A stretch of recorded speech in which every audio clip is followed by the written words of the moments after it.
ऑफबो principal के तहत हमने दो नियम पहले पढ़ लिए थे। पहला हुंड का अधिकतम बहुलकता का नियम और उससे पहले पाउलीज एक्सक्लूजन प्रिंसिपल। आज हम पढ़ते हैं एन प्लस एल नियम। एन प्लस एल नियम क्या है? इस नियम के अनुसार बेसिकली ऑफबो प्रिंसिपल जो है वो यही है, एन प्लस एल नियम। बेसिक रूल क्या है कि कक्षकों में इलेक्ट्रॉन भरते समय, कक्षकों में इलेक्ट्रॉन भरते समय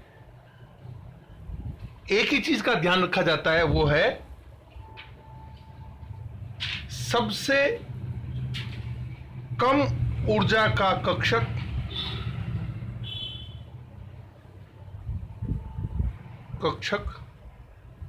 सबसे कम ऊर्जा का कक्षक पहले भरा जाता है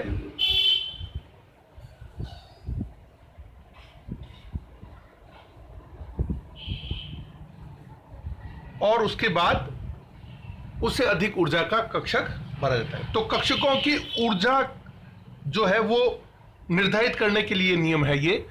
तो इस नियम के अनुसार वह कक्षक जिसके लिए n प्लस एल का मान या योग, n प्लस एल का मान या योग एक ही बात है, कम होगा, उसकी ऊर्जा कम होगी, अर्थात वह पहले भरा जाएगा। ठीक है। अब इसमें एक स्थिति आ सकती है कि यदि n प्लस एल का मान समान हुआ, यदि n प्लस एल का मान किन्हीं दो या दो से अधिक कक्षकों के लिए, दो या दो से अधिक कक्षकों के लिए समान होने पर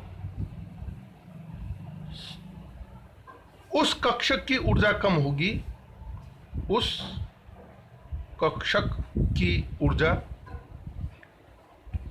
कम होगी जिसके लिए n प्रिंसिपल क्वांटम नंबर का मान कम होगा। तो बेसिकली ये दो नियमों के संकलन है, n प्लस एल नियम। पहली बात तो ये नियम किसके लिए है? ये ऊर्जाओं की कक्षाओं के निर्धारण के लिए, ऊर्जाओं की कक्षाओं के निर्धारण के लिए। और ऊर्जाओं की कक्षाओं के निर्धारण कैसे होगा कि वह कक्षक जिसकी n प्लस एल का मान कम होगा उसकी ऊर्जा कम होगी, और जिसके n प्लस एल का मान अधिक होगा उसकी ऊर्जा अधिक होगी।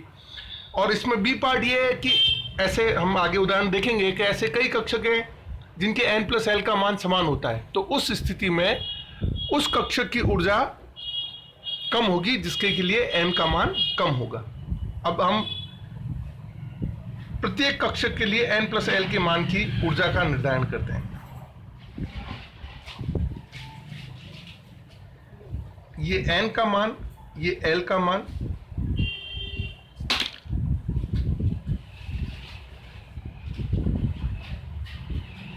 और ये हो जाएगा n प्लस एल का योग, n प्लस एल का मान योग। ठीक है। तो माना हमने सबसे पहले लिया 1s कक्षक, उसके बाद में पहले प्रथम कक्ष में 1s होगा, दूसरे में कौन कौन से होंगे? दूसरे में 2s और 2p होगा, तीसरे में कौन कौन से होंगे? 3s, 3p, 3d होगा। चौथे कक्ष में कौन कौन से कक्षक होंगे? चौथे कक्ष में 4s होगा, 4p होगा, 4d होगा और 4f भी होगा। पांचवें कक्षक में कौन सा होगा? 5f भी होगा, 5s, 5p, 5d। इसी तरह